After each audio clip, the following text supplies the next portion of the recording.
Hey, George. Hey, Nick. Sorry to interrupt this episode of Reslayer's Take, but we have to tell the people about ButcherBox. Oh, yeah. Listen, friends, we only do ads for sponsors we think are great, and ButcherBox is on our good list. ButcherBox sent us each a customized box of high-quality meat, and they were so freaking good. It's so convenient having a box of incredible meat in your freezer without ever having to step foot in a grocery store. And the greatest part? This antibiotic-free and humanely raised meat comes with plenty of curated tips and recipes. So whipping up awesome dinners is a cinch. These prices are impossible to beat for the quality, and where the heck else can you get free protein for a whole dang year? Not the grocery store. So sign up at butcherbox.com/reslayer and get our special deal. ButcherBox is offering our listeners a free for a year offer plus an additional $20 off. Choose chicken breast, salmon, or ground beef free in every order for a year. Sign up today at butcherbox.com/reslayer and use code RESLAYER to choose your free for a year offer, plus $20 off your first order. Let's get grillin'.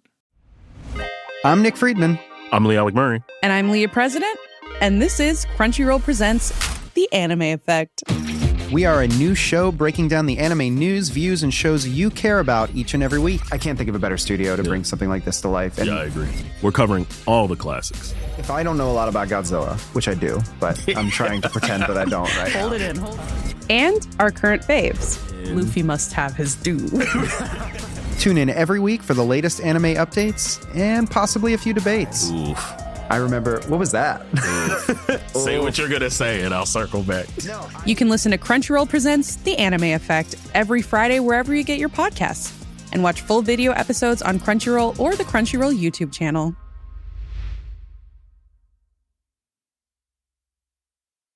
Welcome to the Reslayer's Take. I'm George Primavera. And I'm Nick Williams. In this podcast, George and I lead a group of players through an exciting improvised adventure in Exandria, the magical world of Critical Role. We're playing Dungeons & Dragons 5th edition, but you won't need to know the rules to follow along. All you need to know is that nothing the players do is scripted or planned, and their fates are determined by their own cleverness and the random chance of rolling a 20-sided die. You can listen to new episodes of the Reslayer's Take every Monday, anywhere you stream podcasts. Or if you want to listen to the podcast 2 weeks early and uninterrupted by ads, join Beacon at beacon.tv. Last but certainly not least, if you're enjoying the story, please consider leaving a rating and review. Your feedback might inspire someone new to join this adventure. Now, without further ado, welcome to the Reslayer's Take. The Reslayer's Take slowly pick themselves up off the ground, their heads still ringing from the psychic assault that tore through the goblin village known as the Hug Hive.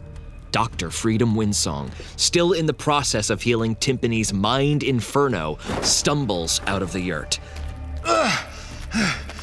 Did you all feel that? That was not groovy. Farah looks around the town to see if everyone was affected and then focuses on Freedom. Roll a perception check. Dirty 20. Farah looks down into the Hug Hive and sees many goblins lying still on the streets below. Other goblins, picking themselves up off the ground and holding their heads, go to inspect their fallen kin. Farah, roll an insight check as you direct your focus towards Freedom. 19. He seems shaken and disoriented from the psychic effect. Poogs runs to the edge of the back patio and shouts down into the village. Is everybody okay? Another goblin shouts up. Everyone's still alive, but they're not moving. Freedom, I think these people need your help. Freedom freezes for a moment, putting his hand to his head, holding up a finger, and then says, I just got word from our scouts. We've got bad guys inbound. A whole bunch of spooky skellies. Well then, let's get ready to greet them immediately. My people are all about peace now, but we're still really good at making traps. Go out into the village, see who's still conscious, and ask for anything you need. And this is important. Buy me as much time as you possibly can. I'm gonna try to get your friend up and feeling groovy again. We will do what we can, Freedom. And Hira puts her hands to her still throbbing head, making sure her horns are still attached. They are indeed.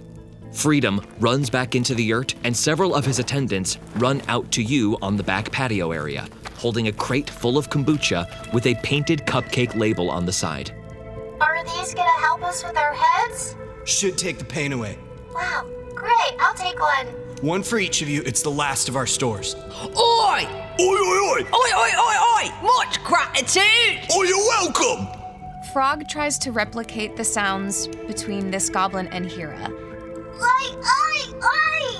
Your accent's a lot better than hers. Frog, you, have to channel something inside you. The part that enjoys a simple ale, watching a game between friends, and you let that emit forth from your chest, and you just go, Oi!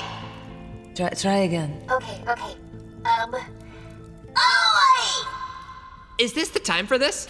Farah grabs a kombucha and chugs it as she walks over to complete her task of investigating where the bones were a week ago. Farah regains 15 points of health, bringing her up to 25 points of health. Farah slams the kombucha bottle down, feeling revived. Heeding Idrin's words, Hira stops her lesson and rapidly follows suit. Hira regains 18 points of health, bringing her up to her maximum hit points, 38. Well, cheers. Idrin gains 17 points of health, bringing him back to full at 32 points of health. Cheers! As the kombucha disappears into Frog's mouth, you see it fall out of holes on the bottom of her cheeks and seep into her chest through openings in her armor shell. She gains 24 points of health, bringing her to 33. Feels bubbly. Poogs finishes his kombucha. That's hard to chug. Idrin immediately looks around for any goblins that might be magically inclined, so that they can function as a sort of realign artillery for any of those skeletons that arrive. Can anyone use magic? Anyone? As Hira heads towards the gate to assist Farah in her investigation, she quickly rallies a few goblins and says, "There are some bones by the gate. We're going to use them to create some very, very fun things." A squadron of goblins follows Hira, and they, as a unit, also follow Farah. Frog looks around the goblins in the town, looking for someone who might know about the incoming skeleton horde. Roll an insight check. 12. It's too chaotic to be able to pin anyone down in particular. But one goblin runs past you, the only one you think you can get the attention of, as the rest are busy tending to their fallen friends. Excuse me, sir, excuse me. Yeah?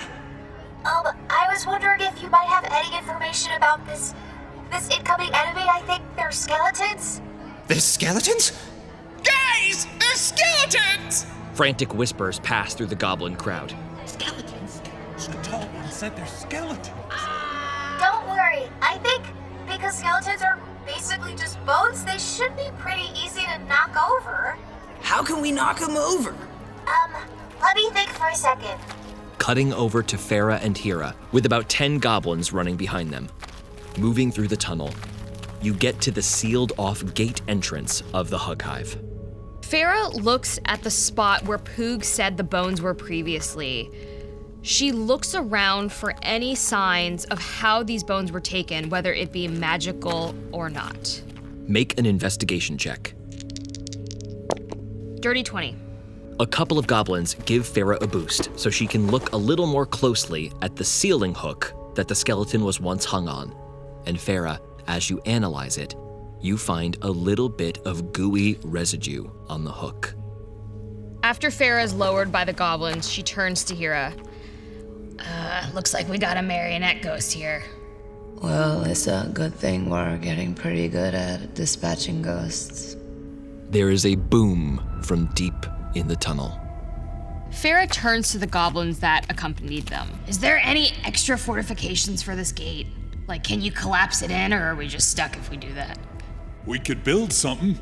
All right, let's do it. All right, so here's how it's gonna go. Oi, oi. You take them there land shark bones. They're really hard, you know? It's really super hard. Right, take the land shark bones. You're gonna take one of the rib cages. I'm assuming it has one. Oh, big proper rib cages they have. You're gonna rig it to that there ceiling. Right up to the tippy, I hears ya. And then, when the nasties come, you're just gonna give it a right good slice to that rope. It's gonna fall right down on top of them. Give him a real clacking. Give him a real crumping. Right, lads, let's give him a bonk. Farah, understanding none of this, pats Hira on the shoulder. Okay, so you got this? And heads back towards the town. As Farah runs back towards the Hug Hive, she sees Frog standing in front of a group of 35 goblins. Idrin has found a small corner with 5. Idrin stands in front of these arcane adept goblins and starts to outline his idea. I know there are plenty of stalactites in the cavern, so we don't necessarily just have to hit the skellies. If we can knock down the stalactites, then they'll crush them for us, like a natural trap they'll never see coming. Ah, perfect. We could throw a couple of magical missiles up there and knock some down. Exactly, a perfect spell. Then nobody'll miss. Let's form a backline. Everybody, let's get up to Dr. Winsong's yurt. The goblins run back up to Freedom Winsong's yurt and begin picking out stalactites to fire magic missiles at. Okay, my friends. In case the skeletons breach this far into the town, you're gonna pull that rope as taut as you can, okay? And grab some friends with you so that you have extra support on each side. And the rest of us are gonna stand on the other side of the rope, and we're gonna make as much noise as possible. You know, I think because these skeletons might be a little bit top heavy, you know? So we keep that rope taut, and guess what we got? A bone pile-up! Exactly! Let's do it! The goblins sprint off to various corners, many of them grabbing ropes to create several large, thick tripwires. Farah heads over to Idrin and Frog. Hey, guys, we got another marionette ghost on our hands, so remember to focus on the tendrils. Once they've tripped or been hit by some stalactites, I think that'll expose them, and we'll have a nice, clean shot. Freedom Winsong hears this and calls down from his yurt. Yes, that's a good idea. And remember, keep hopeful. That's Hira's motto. Cutting to Hira, yelling at the goblins to finish setting up their ribcage trap. You call that a pit trap? Dig deeper. Oi! Get that at least 2 feet in the ground, and then line it with the sharpest bones, all right? We're trying to maim these things, not befriend them. That's right. Keep the hope, just like Hira says. All of a sudden, all the goblins, just putting the finishing touches on the rib cage pit trap, freeze, as there is a very quiet rumbling in the distance. The rumbling begins to get louder and louder. As the source of the noise continues to approach, you begin to hear the clattering of an untold number of bones. All right, that's enough. Get to safety. Get on out of here, get! Close the gate! Close the gate! Get that bonker up! Run! Hira and the goblins sprint as fast as they can, but the thundering keeps getting louder, the source gaining on them. And as they finally get back out into the Hug Hive, there is a booming sound from back at the gate. That'll be the traps then! Everybody hide! The goblins, with their orders from the Reslayer's take, begin to take up their positions. Frog stands in the center of town, waiting to grab the attention of the impending doom. Farah climbs the hill to get the high ground, making sure she has a clear view of the center where Frog and her team have set up. Still sprinting at full speed, Hira extends one hand and swings around behind a stalagmite, hiding herself. She waits by the entrance to the Hug Hive. Idrin stands at the yurt with the other goblin mages, prepared to fire magic at the ideal time. Poogs, having made the rounds to each member of the Reslayer's take, runs to Frog in the center, holding up a box with the little earpieces found in Rhymefang's cavern. Here, so we can all talk. Oh, good idea, Poogs. Frog grabs one, and it magnetizes to the side of Frog's head. Okay, team, are we ready? Ready as I'll ever be. Ready. Okay, everybody. Good luck. That trap bought us some time, but they're gonna get through. It sounds like a lot of them. Another explosion far in the distant caverns sends a shock through the goblins awaiting the assault, as everyone tensely turns to face the entrance to the Hug Hive. The ground begins to shake.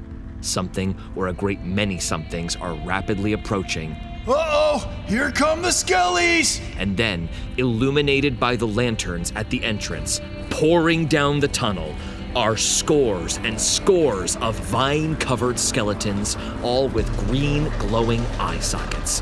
They stampede through the smaller secondary gate as if it is nothing, wood shattering and splintering, and they begin to spill into the cavern.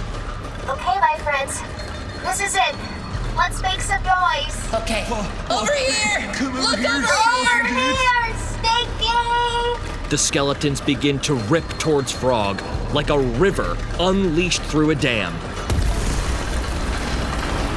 Ow! The ropes pull taut and skeletons fall over themselves, creating a massive pileup just before reaching the center of town. The goblins begin to tie off the ropes, the ones around Frog sprinting away as fast as they can. Okay, Edrin, I think it's your turn. Outside Freedom's yurt, Edrin looks around to the goblins around him. Fire!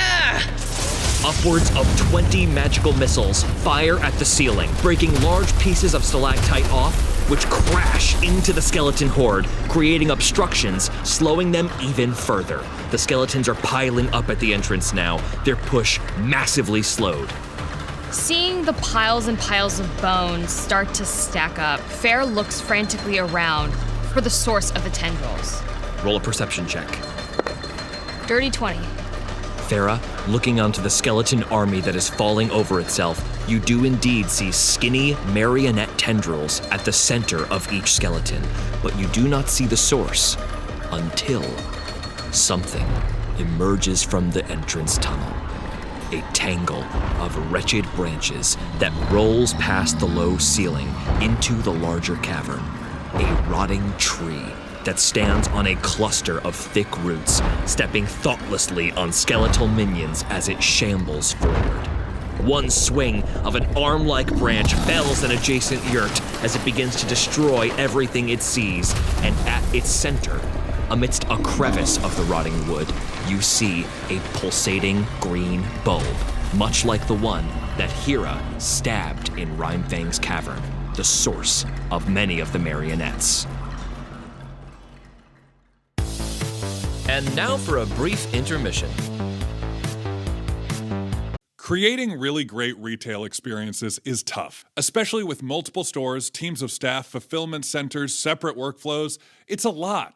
But with Shopify Point of Sale, you can do it all without complexity. Shopify's point of sale system is a unified command center for your retail business. It brings together in-store and online operations even across 1,000 locations. Imagine being able to guarantee that shopping is always convenient. Endless aisles, ship to customer, buy online, pick up in stores, all made simpler so customers can shop how and where they want and staff have the tools they need to close the sale every time. And let's face it, acquiring new customers is expensive. With Shopify POS, you can keep existing shoppers coming back to your stores with consistent, tailored experiences and first-party data that give marketing teams a competitive edge. Want more? Yeah! Check it out at shopify.com/r/ all lowercase and learn how to create the best retail experiences without complexity. That's shopify.com/r/.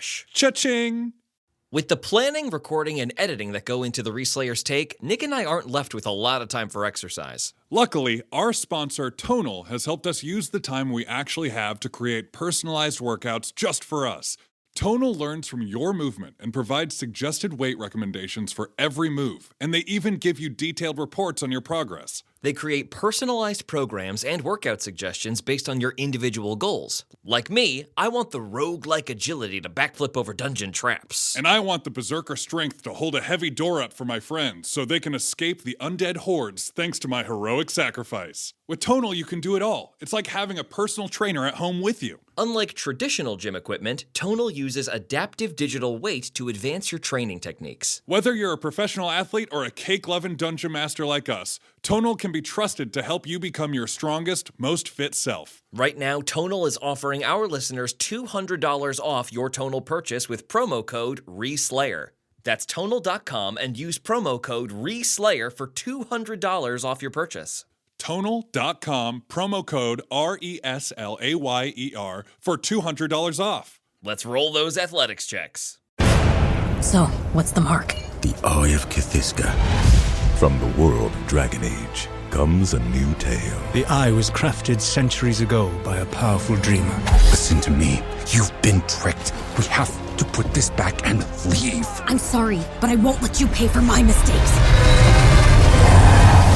The Eye will destroy it. Dragon Age, Vows and Vengeance. Listen and subscribe wherever you get podcasts. Now back to the show.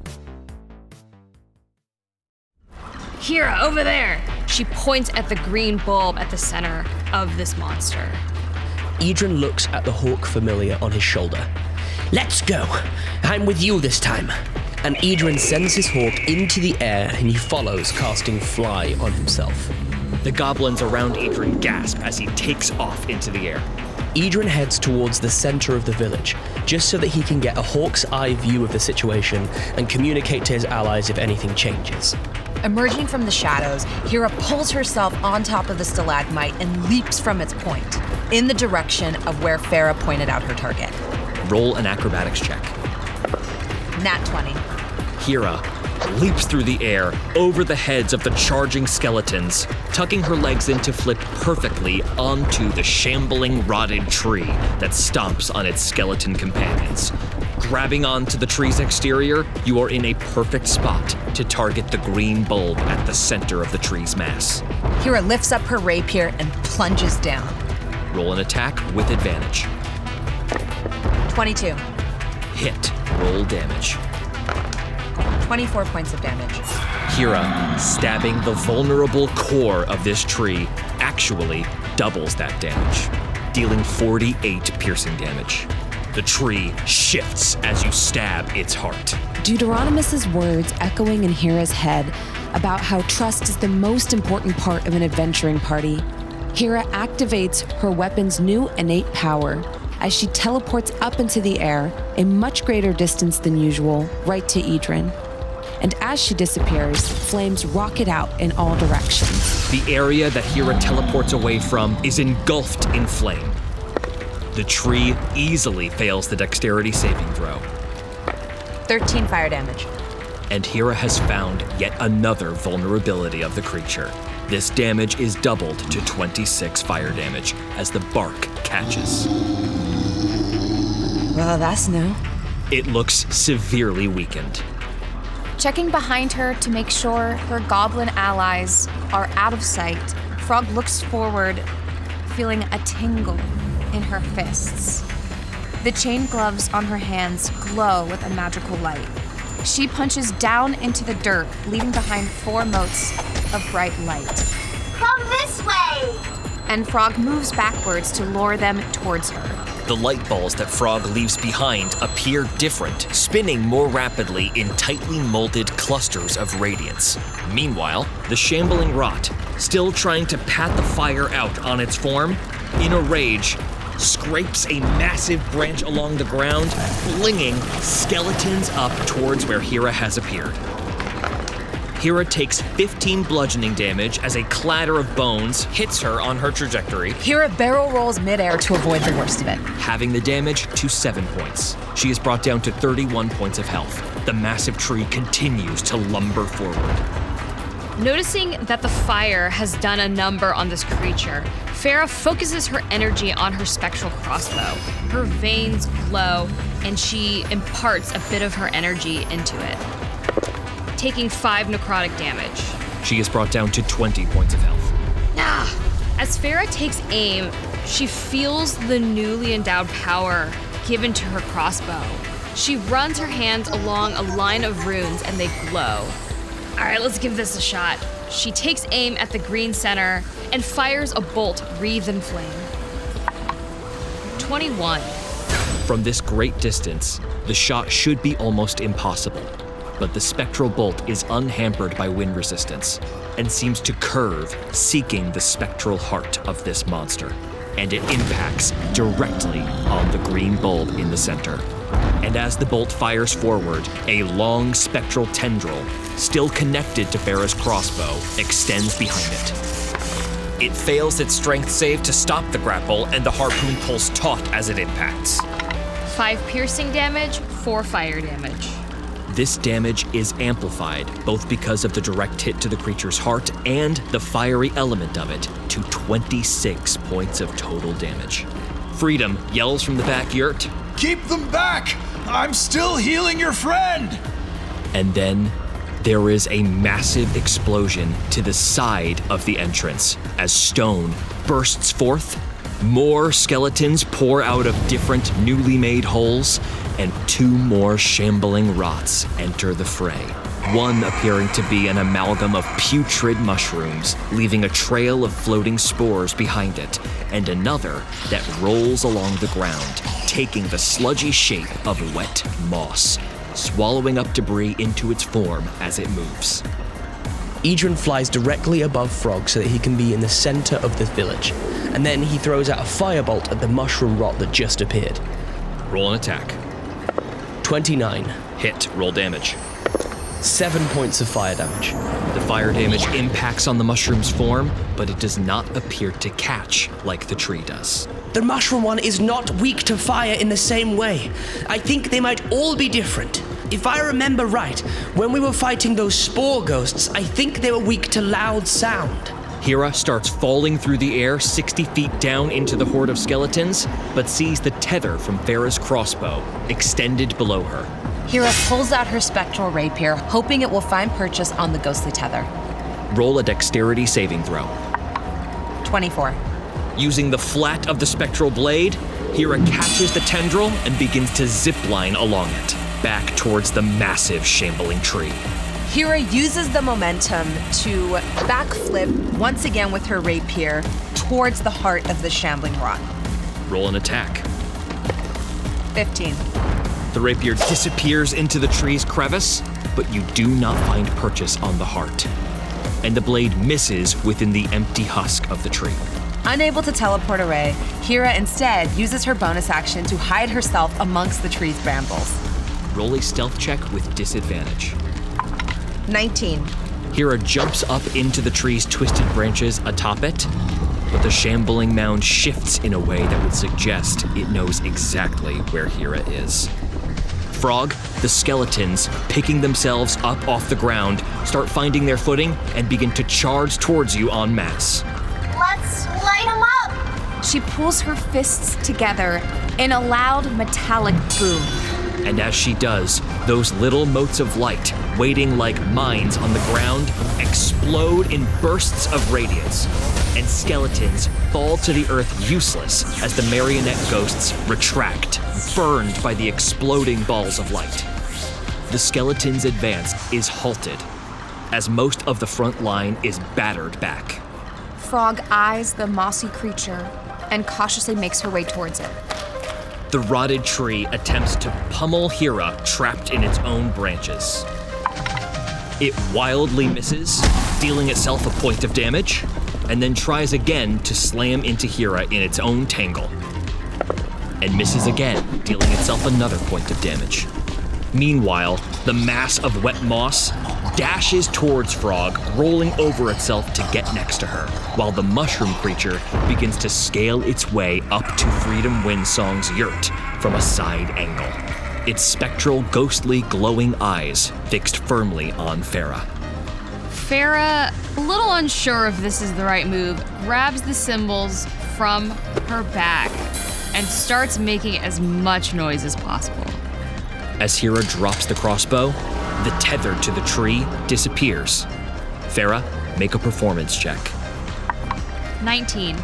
With a crash, the mushroom creature reels back as the noise stuns it in place. Oh, okay, that worked. Sweet. The sun on the back of Idrin's hand glows brightly as he flies above Frog. He throws 2 scorching rays at the wooden rot and 1 at the mossy one. Roll your attacks. 29, 23, 19. 3 hits, roll damage. 18 points of fire damage to the rotting tree. Doubled to 36 points, and the tree burns so severely that the wood explodes. There is a burst of green energy as many of the marionette ghosts controlling the skeletons withdraw, destroyed. Hira, make a dexterity saving throw. 17. Hira, still trapped in the creature's branches, falls to the ground with it. She takes 11 points of bludgeoning damage as the thing crashes on top of her, and an additional 2 points of fire damage. Hira, resistant to fire damage, halves that damage to 1. She is brought to 19 points of health. Hira falls amidst skeletons that are inactive. The third Scorching Ray fires towards the wet, mossy mass. 8 points of fire damage. But the fire is dampened on the creature's wet form, halved to 4 fire damage. Pulling herself from the wreckage, a little slowed from the grievous blow she took, Hira tears towards the mossy, shambling rot. Frog closes her fists, ready to make some strikes. Let's figure you out. Roll your attacks. 18, 18, 21, 21. 4 hits, roll damage. 39 bludgeoning damage. Slamming into the wet moss, Frog beats the muck away until the thing loses some of its shape. And Frog, you spot a pulsing green seed pod stuck within the disgusting moss. Analyzing. Frog determines that the wet, mossy, shambling rot is immune to necrotic damage, resistant to fire damage, but vulnerable to cold damage. Hit it with something cold. The wet moss, seemingly angry from being beaten so thoroughly, retaliates against Frog. But Frog is much too fast. And Frog, having already analyzed its fight pattern, finds an opening to make a reactionary attack. Frog aims directly for the exposed core. Natural 20. 11 bludgeoning damage. The damage is doubled to 22 points. Noticing that Frog has exposed the center of the mossy rot, Farah turns her attention to it and shoots twice at its core. From all the way across the village, both bolts fly through the air. Roll your attacks with advantage. 25. 9. The first bolt hits directly, while the second one goes too far wide. Roll damage. 10 piercing damage, 6 fire damage. When the bolt hits the heart, there is a shuddering amidst the wet mass. It seems to bubble and balloon, and then it explodes. Frog, make a dexterity saving throw. 19. Frog takes 7 poison damage, which she is resistant to, halving it to 3. She is brought to 30 points of health. And there is only one shambling rot, approaching Freedom Windsong's yurt and Farah left. Farah, noticing that the mushroom rot is shaking off its stunned effect, backs up 30 feet. Freedom pokes his head out of the yurt for a moment and sees the mushroom walking past. Whoa! What is that thing? Idrin flies with incredible haste back towards Farah, and taking inspiration from the companion that he recently met, Janet, he pulls out the sack butt and plays it as loud as he can. Roll a performance check. 16. And as the mushroom is lifting a massive rotted hand to slam down into the yurt, it reels back as the sack butt's loud tone stuns it once again. Seeing Farah's in danger, Hira changes directions and begins to move towards the mushroom-like creature, pulling a scroll from her bag as she does so. As Hira unfurls the spell scroll that you purchased with Comptroller Jasper's gold, it activates, and a large mote of flame forms in her hand. Roll your attack with advantage. 21. The flame impacts, launching from Hira's hand. 7 fire damage. Following her team, Frog channels her ki and, like the wind, makes her way towards Farah and the mushroom creature, unslinging her guitar as she goes. Farah aims her crossbow at the mushroom rot and tries to break through the fungal armor to reveal its core. Roll your attacks with advantage. 16, 12. 1 hit, roll damage. 9 piercing damage, 4 fire damage. The bolt slams into the massive mushroom, but it is not enough to expose any glowing core. A cold wave washes over the interior of the village. Everyone except Idrin make a wisdom saving throw. 21. 18. 8. Frog freezes as a sense of dread creeps over her, and you notice In the entrance to the Hug Hive is a floating skeleton borne aloft wretched black tendrils that make it walk along the ground like an elevated spider.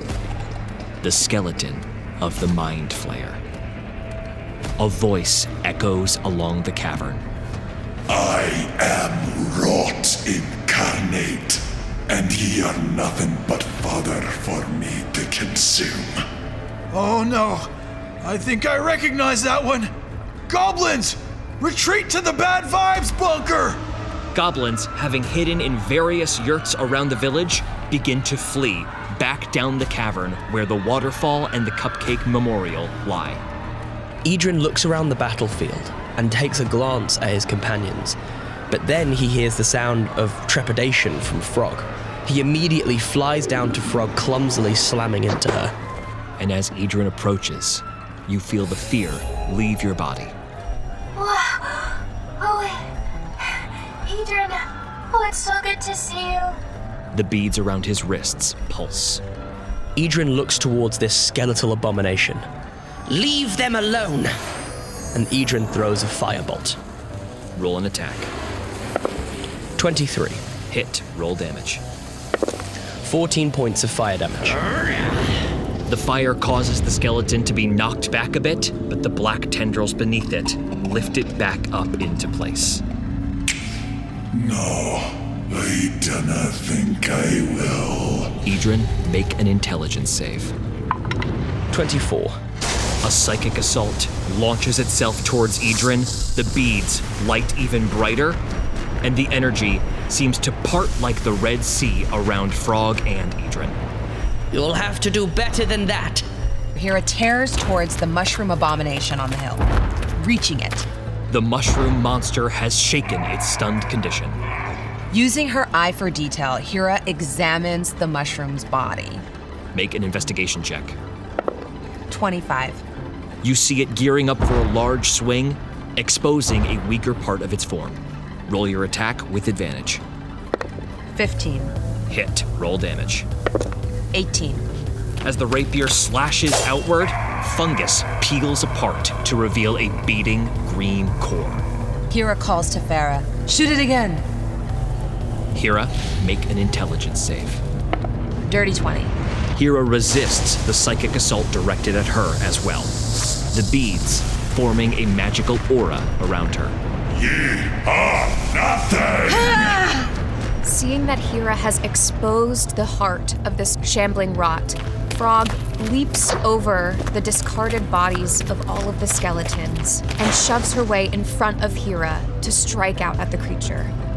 Roll your attacks. 16. 17.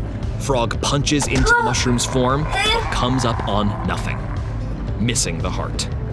With her body blocking Hera's from the creature, Frog channels her ki and makes 2 more strikes. 25, 21. 2 hits, roll damage. 15 bludgeoning damage. The mushroom shudders, the heart beats faster, but the creature maintains its form. Frog, make an intelligence saving throw. 15.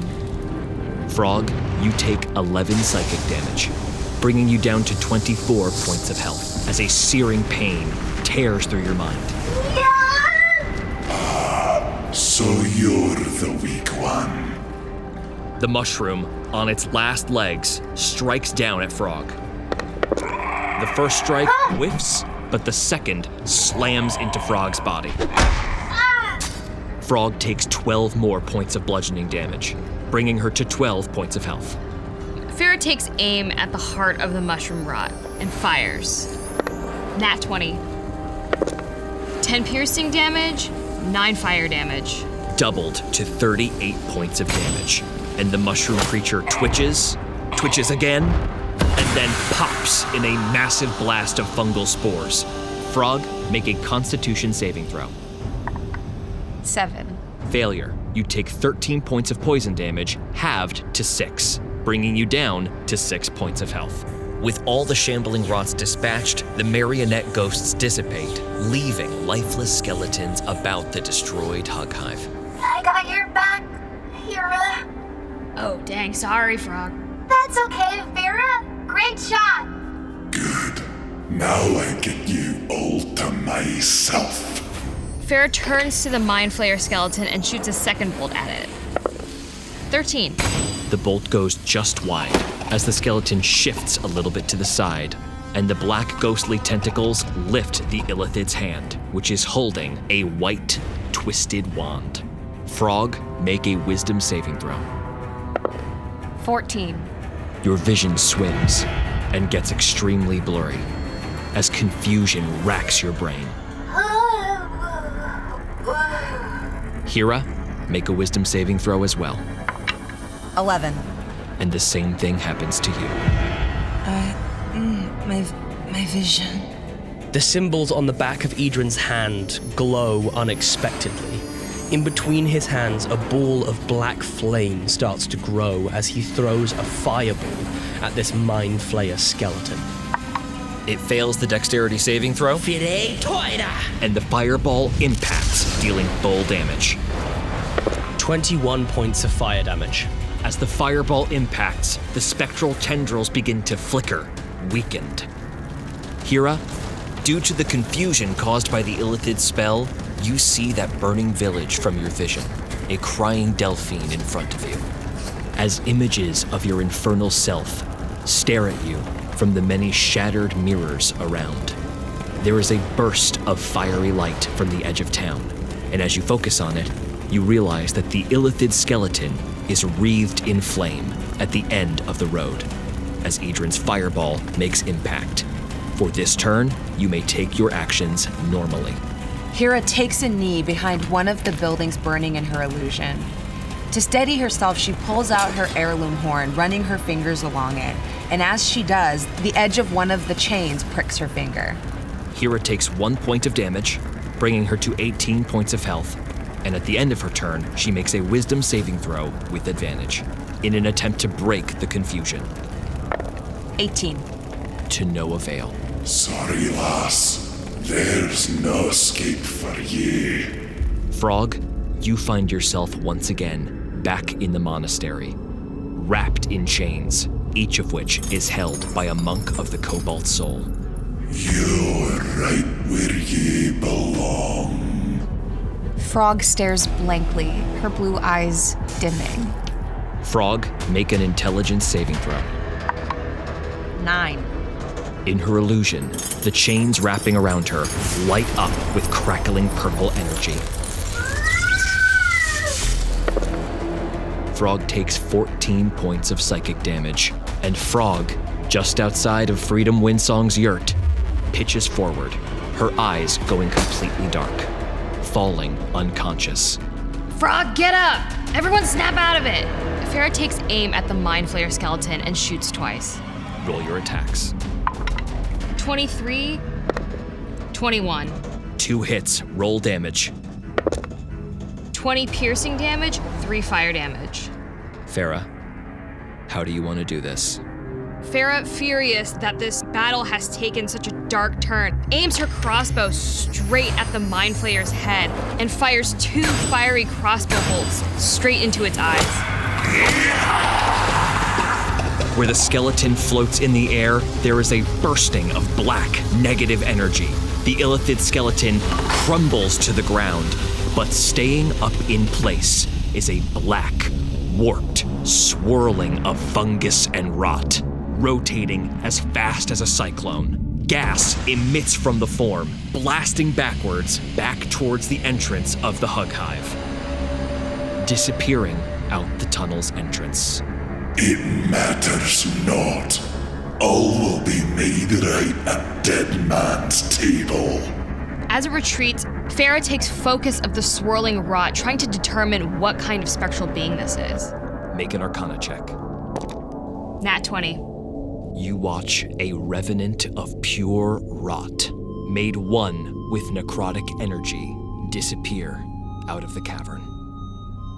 It hits Farah what this is, remembering the story that Timpani told them before the avalanche at the beginning of their adventures. So that's the Timberblight. As some of the goblins begin to peek out, gazing at the remains of many of their destroyed yurts. Freedom Windsong blasts out of his yurt, with Poogs in tow. Are you guys okay? Frog's not! Freedom bows down next to her, blasting healing energy into her form with a handful of glowing moss. She recovers 4 hit points, bringing her to 4. What happened? Everything's okay. Everything's okay. Whew! That was a close one. Congratulations, all of you. You did great work out there. And I've got some other good news for you. Timpani, wanna come on out? And Timpani meekly steps out of the yurt. Great to have you back, bud. So the Timberblight's coming for the Reslayer's take, huh? Well, looks like it's time to turn the tables. The dead man's tables. Ugh.